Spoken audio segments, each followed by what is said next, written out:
When I first realized the severity of the situation with COVID, I was just in awe. Like, is this even real?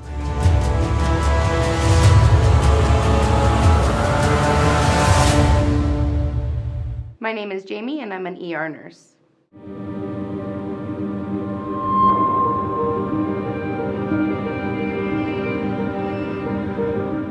The process of entering a patient's room with COVID is just completely different than what we're used to. I mean, we're used to, putting PPE on for patients with other communicable diseases, but with COVID, it's extra precautions. It takes about 5 minutes just to enter a patient's room. The doors are closed. We stand in front of these doors waiting, looking at patients. I mean, we're so close to them. At any point in time, we're just ready to gear up and go. Before you even get them in there, you need to have everything you need ready for a patient. And then they get in there, the door closes, then we start gowning up. We get our gowns on, we get our gloves on, we get our mask on, we make sure our hair is tucked in really tight. We make sure that there's no air blowing out our things, and one good way of checking that is to take a deep breath out and see if your glasses fog up. And once that's good, we're ready to go, and we make sure that we've got somebody outside the window in case we forget something, because then we sit there like, hey, wait, hi, let us in, let us out.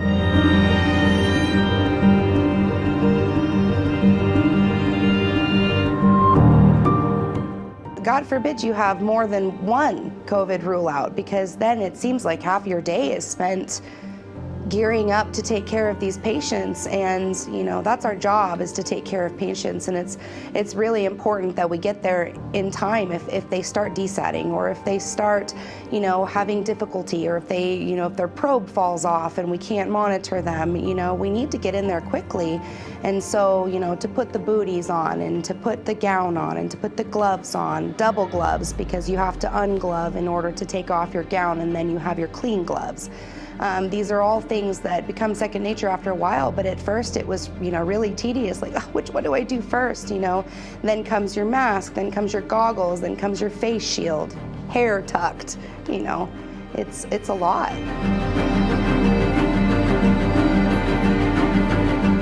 It's very frustrating. I had a patient that he just, it wasn't that he was unstable, but he was walking that line, and my first instinct as a nurse is to just run in there and help them. And you kind of forget that all this is going on, and you want to protect yourself and you want to protect your family, but in that moment, your patient needs you. And that's what we got into this for in the first place, is to have that human connection, to be there for your patients when they need you the most. Did you ever go in? Of course I did. Of course I did. I caught myself and backed up, and hey, are you okay? Give me 1 second. Let me just put all this on, And he was okay, but it was a reality check, a really big reality check. I would say every shift there's something. I would say the one that got me the most was, I had a patient fairly young and no other problems, and this patient just didn't want to respond to anything that we were doing. And his wife calls me and she's just begging me, please don't let my husband die. He's such a wonderful husband. He's such a wonderful father. He's the love of my life. Please take care of him. And I assured her that I would do everything in my power to help and to make sure that he had the best possible care.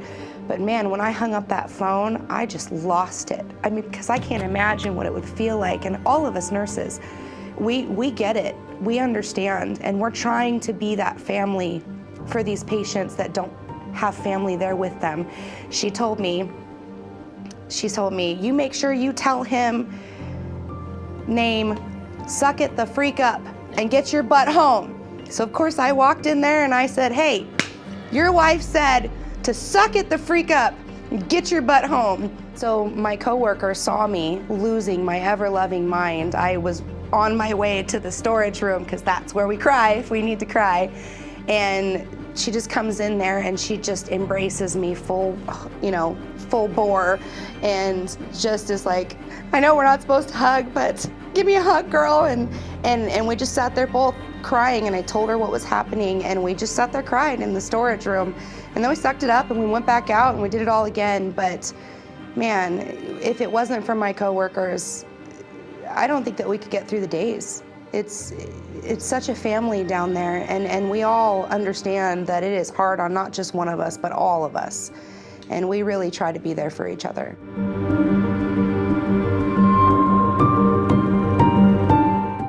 It's those little things, even on a vented patient, you never know if they can hear you. And touch and communication and human interaction is, healing is so much more than medication and monitoring. It's that human interaction. And that is what COVID has taken from so many of us, is that ability to touch skin to skin, that ability to give a hug, to comfort, to rub them, to console a family member. That's the monster that is COVID.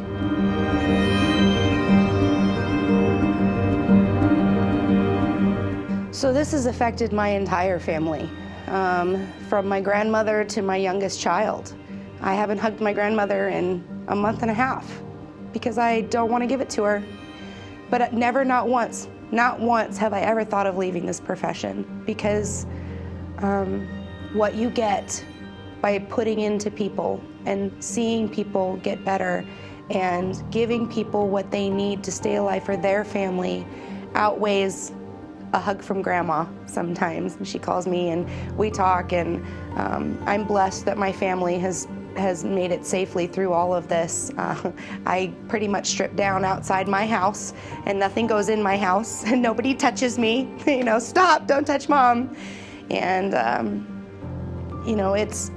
it's been really hard.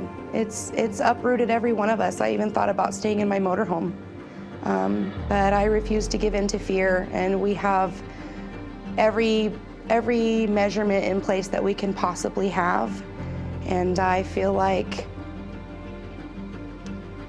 the risks of getting it are great, but I refuse to live in fear, and I refuse to give up the profession that I love.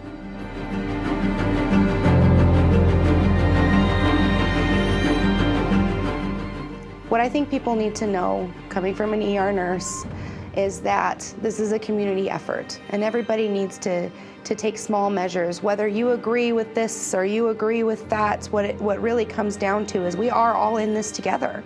And simple things like washing your hands and, not spreading your coughs and not getting in big groups of people, this isn't going to stop this all right out. It's going to take a long time, and we may never see the end of it.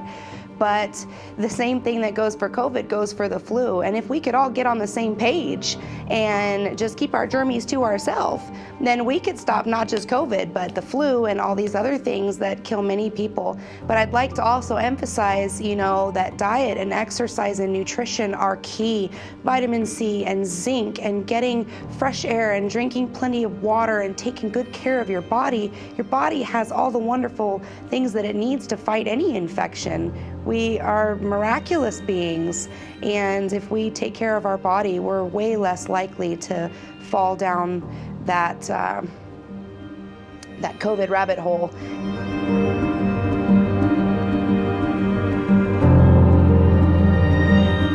COVID has changed me, not just in a professional way, but in a personal way also. Now my kids are so well versed in transmission of viruses and living through a pandemic, which is something I never thought that I would see in my life. And it's also given me a new curiosity to disease processes, because this is, in my opinion, unlike anything that I have seen before. It has its own set of signs and symptoms. It has its own aftermath that comes with it. And I would say that all of us are just trying to wrap our heads around it. But I will say that it has really opened my eyes to the amazing community that we have. I don't think we've bought lunch in a month.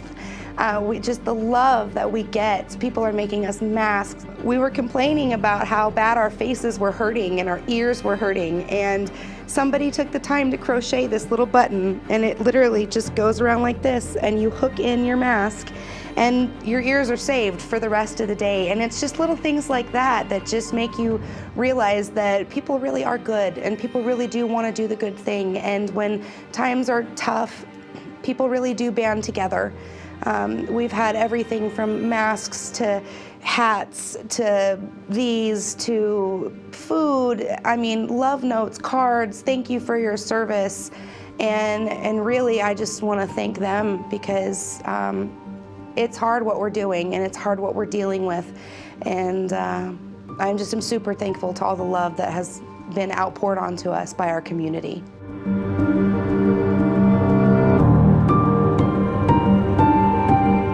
Okay, so there was this funny story, and I wear glasses, and like I said, these masks, they just fog everything up.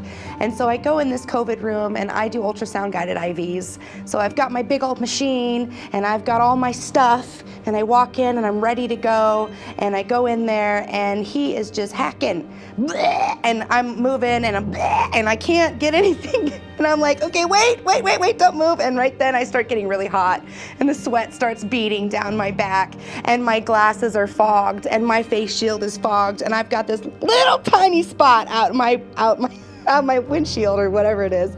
And I'm trying to look at this ultrasound machine and I'm trying to like do this and I'm like, I can't see, and I finally get it, and it was like, oh, and you take a deep breath and you get it and you go out and you take it all off and it's like, and it was the hardest IV I've ever started in my life through this much of fog.